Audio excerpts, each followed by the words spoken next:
Mulle meeldib see, et see aitab keskenduda ja kuidagi puhastab mõtteid, et kui sul on igapäevaselt on hästi palju müra igal pool, kas või koridorides lapsed müravad või on lihtsalt see infotulv, siis sa saad kuidagi hetke võtta ja mõelda rahulikult. See aitab keskenduda ja pärast nende tegemist on nagu mujal pool, väljaspool kooli ka kergem keskenduda. See aitab õpilast kohutavalt palju tänapäeval sellises kiires ja väga täispakitud maailmas.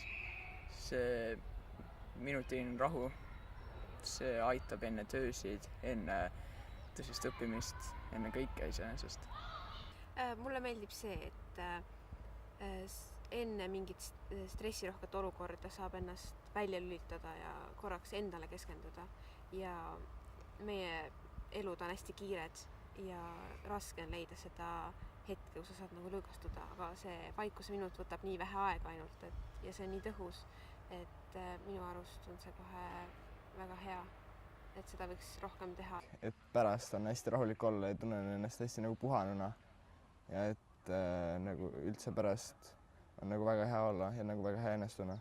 Ja need töötavad väga hästi sellepärast, et sul on võimalus enda nagu silmad kinni panna ja sa ei pea mõtlema millegi muu peale, kui enda hingamise peale. Ja kui sa neid uuesti nagu lahti teed, siis kuidagi nagu palju kergem ja palju lihtsam olla.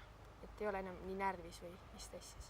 Mulle meeldib see, et see laseb sul nagu laseb informatsiooni vähem sisse ja sa saad mõtted korda panna ja see aitab asju meelde tuletada ja nii edasi.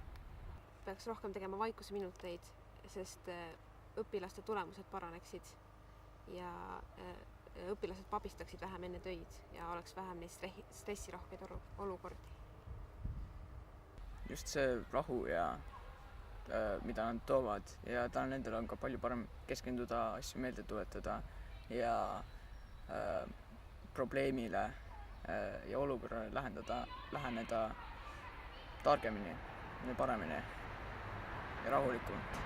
Mis see annab lapsele või inimesele, täiskasvanule on see ka kasulik.